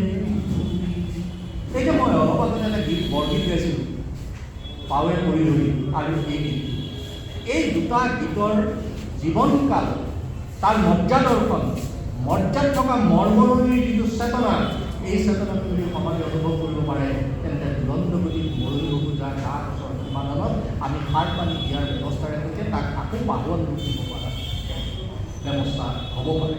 এই কামটো আমি কৰিব পাৰিম। আৰু মনত ৰাখিব, সাংঘাতিক ধৰণৰ প্ৰত্যাহ্বানে আমাৰ আজিৰ সমাজক জোৰ লাগি ৰাখিছে। এই প্ৰত্যাহ্বানক আমি আহ্বানলৈ ৰূপান্তৰ কৰিব পৰা শক্তিটো ক'ত আছে? আহ্বানলৈ ৰূপান্তৰ কৰিব পৰা শক্তিটো ভূপেন হাজৰিকাৰ গান আছে। আহ্বানলৈ ৰূপান্তৰ কৰি জ্যোতিপ্ৰসাদ বিষ্ণু বা গুৰুশংকৰ মাধৱ, এওঁলোকৰ সাহিত্য ভীষ্ম পদ্মনাথ গোহাঁই বৰুৱা, আমাৰ সংস্কৃতিৰ আটাইতকৈ ডাঙৰ ৰজা লক্ষীনাথ বেজবৰুৱা, এওঁলোকৰ জীৱনকালৰ প্ৰতিটো লিখনিৰ প্ৰতিটো চেতনাত আমাৰ জাতীয় জীৱনৰ যিটো পথ, সেই পথটো নিৰ্মাণ হৈয়ে আছে। আমি একো কৰিব নালাগে, খালি পথটো অলপ মাটি দি আমি তাৰ পৰা নতুন দিশৰ প্ৰচাৰ কৰিব পাৰিলেই আমি বিচাৰি ফুৰা জীৱনৰ এই কাংক্ষিত আকাংক্ষাৰ সমাজখন আমি পাম। আৰু সেই কামৰ কাৰণেই মই আজি আপোনালোকৰ ইয়ালৈ আহিছোঁ। আৰু ইয়াৰ বাবে আপোনালোকে এটা কথা মন কৰিব যে ভূপেন হাজৰিকাই এটা সাংঘাতিক গীত গাই গৈছিল, নেলাগে নেলাগে সময় দেখুৱা ঘূৰি, সময় এবাৰ থমকি ৰচোন আমাকে সাক্ষী কৰি। সেই সাক্ষী হওঁ আমি, সেই সাক্ষীৰ গছডালৰ শিপা হওঁ আমি, সেই শিপাই গছজোপাৰ শকত কৰক। আৰু সেই যিটো সময় আছে, সেই সময়ক আমি আঁতৰাই দি আমাৰ নতুন সময়ৰ সৈতে, আমাৰ নতুন জীৱন বিকাশৰ সৈতে, সমাজৰ উদ্বেলিত চেতনাৰ সৈতে কেনেকৈ আমি আমাৰ জাতীয় জীৱনক স্পন্দিত লয় আৰু তাল মান বাটেৰে সৈতে আগুৱাই নি ভাৰতবৰ্ষৰ বুকুত এটা নতুন ৰূপত প্ৰতিষ্ঠা কৰিব পৰা যায়, সেই কামটো আমি কৰিব পাৰিলে মই ভাবিম যে য'ত এধাৰবোৰ হেৰাইছে, য'ত মানুহৰ বিশ্বাসটো পুতি থৈছে, সেইবোৰ পুনৰ বুটলি আনি খান্দি আনি আমাৰ সমাজৰ নতুন প্ৰজন্মৰ চকু তুলি ধৰিব পাৰিব লাগিব। ইয়াৰ বাবে সাংঘাতিক প্ৰত্যাহ্বানটো হৈছে যে গোলকীয় পৃথিৱীৰ ভোগবাদৰ বিৰুদ্ধে আমি এখন যুদ্ধ কৰিব লাগিব। আৰু সেই যুদ্ধখন মননশীল হ'ব লাগিব, সেই যুদ্ধখন পৰিশীলিত হ'ব লাগিব, সেই যুদ্ধখন শ্লোগান ধৰ্মী হ'ব নালাগিব। এই যে আন্দোলন কৰিছে ইনকলাব জিন্দাবাদ কৰি গৈছে, যাৰ কাৰণে ইনকলাব জিন্দাবাদ কৰিছে, সেই বুভুক্ষু জনতা ফুটপাথত পৰি আছে, তেওঁৰ কাষেদি ইনকলাব জিন্দাবাদ গুচি গৈছে। আৰু কিছুদিনৰ পিছত দেখিছোঁ যে ইনকলাব জিন্দাবাদ দিয়া সেই ৰথী মহাদেশসকল কোনোবা শীতকাল নিয়ন্ত্ৰিত গগনচুম্বী আট্টালিকাৰ বাসিন্দা হৈছে। আৰু যাৰ কাৰণে শ্লোগান দিছিল, যাক ৰাজনীতি দিছিল, সেইসকল কেৱল সেই শ্লোগানৰ সেই সমদলৰ একোটা পৰিক্ৰমা হৈ থাকি গ'ল, নিৰ্যাতিত হৈ থাকি গ'ল। সেই শ্লোগান ধৰ্মী আন্দোলন আমাক কোনো দৰকাৰ নাই। আমাক সেই আন্দোলনৰ দৰকাৰ, যি আন্দোলনে মাটিক চিনি পায়, যি আন্দোলনে সত্তাক চিনি পায়, যি আন্দোলনে জীৱন বিকাশ কৰাৰ ৰংটোক পোহৰৰ বাটে লৈ আহিব পৰা ক্ষমতাৰে সৈতে আগুৱাই দিয়ে। মই সদৌ শেষত এটা কথা কৈছোঁ যে আমাৰ আজি বহু দিনৰ পৰা আমি দেখিছোঁ যে আমি অশান্তি উত্তেজনাৰ সৈতে উত্তৰ পূৰ্বাঞ্চল আমি আছিলোঁ। পৃথিৱীৰ যিমানবোৰ দেশলৈ চাওঁ, প্ৰায়বোৰ দেশতেই ৰাসায়নিক বোমা যুদ্ধৰ যান্ত্ৰণাই আমাক নোহোৱা কৰি ৰাখিছে। আৰু এই যুদ্ধ যান্ত্ৰনাৰ কথাবোৰ ভূপেন্দ্ৰই কৈছিল। কোনোবা সমুদ্ৰত বোমা ফুটোৱালে কৰবাত কৰিব চাই, এগনা বোমাই কৰবাত ৰন্ধনিয়াই, ৰন্ধনে খামকি ৰন্ধনে খামকি। যুদ্ধ কেতিয়াও মানুহৰ সপক্ষে নহয়। যুদ্ধ কেৱল মৰিশালীৰ সপক্ষে, যুদ্ধ কেৱল ৰজাৰ সপক্ষে। ৰজাই যুদ্ধত তেজ ৰঙা পতাকা মূৰৰ ওপৰত উৰুৱাই পেলাই সাম্ৰাজ্য বিস্তাৰৰ বিশালতাৰে সৈতে ই খোজ কাঢ়ে। যি যুদ্ধত সাধাৰণ মানুহৰ জীৱন জগতৰ বিশালতাখিনি নাইকিয়া হৈ যায়। সেইকাৰণে যুদ্ধ মই বেয়া পাওঁ, যুদ্ধৰ পৰা সদায় আঁতৰি থাকোঁ। মই কঁকালত এটা পিষ্টল বুজি ৰাখোঁ এইবোৰ মনমুখী যুদ্ধ কৰিবৰ কাৰণে। GUN গান, গানে সমাজ গঢ়ে। শ্ৰীলংকাত সেই সমাজ হৈছে, কোকোৰাঝাৰত হৈছে, ব্ৰহ্মপুত্ৰৰ দুইপাৰে হৈছে, কাৰ্বি আংলং উত্তৰ কাছাৰ হৈছে, নাগালেণ্ডত হৈছে। কিন্তু সেই GUN গানে সৃষ্টি কৰা সমাজখন বৰ খন্তেকীয়া। এই সমাজখন স্থায়ী নহয়। কিন্তু বহুতেৰে গান, অন্যান্য গান, সাহিত্য, চিত্ৰ, এইখন যিখন সমাজ, এইখন সমাজ বৰ বিনন্দীয়া আৰু চিৰস্থায়ী। যিখন সমাজ ভূপেন্দ্ৰই কৰি থৈ গ'ল। এই অকুৱা পকোৱা গামোচা এখন যেন বালিত মেলি থোৱা আছে, সেইখন গামোচা বৰণ পুত্ৰ শিৱতেৰহে পুৱাইছে, শিৱতেৰহে পুৱাইছে। এই ব্ৰহ্মপুত্ৰ হ'লে আপোনালোকে আৰু গামোচাখন আপোনালোকৰ স্বাভিমান। ভূপেন্দ্ৰই সেই কথাটো কৈ দিছে। আৰু ভূপেন্দ্ৰৰ সেই কথা বতৰাৰ যদি গানবোৰ যদি আমি নতুন প্ৰজন্মক যদি ভালকৈ অৰ্থবোৰ, জুবিনদাৰ মৃত্যুৰ পিছত জুবিনদাৰ গানলৈকে মই বৰ বেছি গুৰুত্ব দিয়া নাছিলোঁ। গান শুনো, মই য'ত চাকৰি কৰিছোঁ সেই জেগাত তেওঁ ফাংচন কৰিব গৈছে, মই নিৰাপত্তাৰ ব্যৱস্থাখিনি কৰি দিছোঁ। কিন্তু মই সেই চাকৰিৰ ব্যস্ততাৰ বাবে তেওঁৰ অনুষ্ঠানবিলাক মই ভালকৈ চাব পৰা নাছিলোঁ। কিন্তু মৃত্যুৰ পিছত মই গোটেই তেওঁৰ গীতখিনি মই অনুধাৱন কৰিছোঁ, পঢ়িছোঁ, লিখিছোঁ। আৰু তেওঁৰ জীৱন পৰিক্ৰমা, তেওঁ যিবোৰ কথা অতি বেপেৰভাৱে কয়, সেইবোৰ কথাই অতি শক্তিশালী আমাৰ মাটিক সৃষ্টি কৰিব পৰা এটা বিদ্ৰোহৰ জাগৰণৰ শব্দ তেওঁ উচ্চাৰণ কৰে। মানুহে হয়তো শুনিবলৈ বেয়া পায়, কিন্তু মই আপোনালোকৰ এটা ক'লোঁ, পষ্ট মেলান সিদিনা আহিল, পষ্ট মেলানে ইয়ালৈ আহিলে, ইয়াতে জোতাত মদ খালে, চিগাৰেট খালে, ফু পেলালে মানুহৰ মাজত, ষ্টেজৰ ওপৰতে লুটিকাই পৰি। এইটো ভাৰতীয় দৰ্শন নহয়, আমাৰ সংস্কৃতি নহয়। কিন্তু পষ্ট মেলানৰ বিৰুদ্ধে কোনো একো নকৰে। মই এটা আৰ্টিকল লিখিলোঁ সিদিনা ডাঙৰকৈ, এই কথাবিলাককে লিখিছোঁ। আৰু জুবিন গাৰ্গৰ গোটেই জীৱন পৰিক্ৰমাটো অনুসৰণ কৰি শেহতীয়াকৈ মই এখন উপন্যাস লিখিছোঁ, 320 পৃষ্ঠাৰ। পাৰিলে আপোনালোকে পঢ়িব। আৰু সেই উপন্যাসত অকণো লোকদান নকৰাকৈ তেওঁৰ জীৱনৰ বিনন্দী আৰু সংঘাতপূৰ্ণ সংগ্ৰামৰ জীৱন কালবিলাকক মই তাত ব্যাখ্যা কৰিছোঁ। উপন্যাসখনৰ নাম হৈছে সাগৰৰ অনুবাদ, আৰু সেইখন প্ৰকাশ কৰিছে ৰেখা প্ৰকাশ। পাৰিলে পঢ়িব। সি যি কি নহওক, এই কথাখিনি আজি মই আপোনালোকক ক'লোঁ। হ'ল এই কথা হ'ল। এই কথাখিনিৰ সৈতে মই আপোনালোকৰ আৰু বৰ বেছি আপোনালোকক বিৰক্তি দিব নোখোজোঁ। কিন্তু আপোনালোকে ইমানখিনি সময় মোৰ এই পঠোৱা কথাবিলাক শুনিলে, আৰু পঠোৱা কথাবিলাক শুনি মোক যে আহ্লাদিত কৰিলে। আৰু এই বিদ্যবিদ্য দেৱেন্দ্ৰ বৰা, বিপি বৰা, এই দুয়োজন মহান ব্যক্তিলৈ তেজপুৰৰ সাংস্কৃতিক জগতখনক, তেওঁলোকে সাহিত্য জগতখনক আৰু অসমৰ প্ৰশাসনিক ব্যৱস্থাটো তেওঁলোকে কৰা শক্তিশালী ভূমিকাটোৰ বাবে আপোনালোকে যে নমস্কাৰ জনাবলৈ সময় লৈছে, এই সমদলৰ সমকাল মোৰ স্মৃতিৰ এলবামত সদায় যুগমীন হৈ থাকিব। এইখিনি কথাৰে সৈতে মই আপোনালোক সকলোকে পুনৰবাৰ নমস্কাৰ কৰি দুয়োজন ব্যক্তিক শ্ৰদ্ধা জনাই মই মোৰ বক্তৃতা সামৰণি মাৰিছোঁ।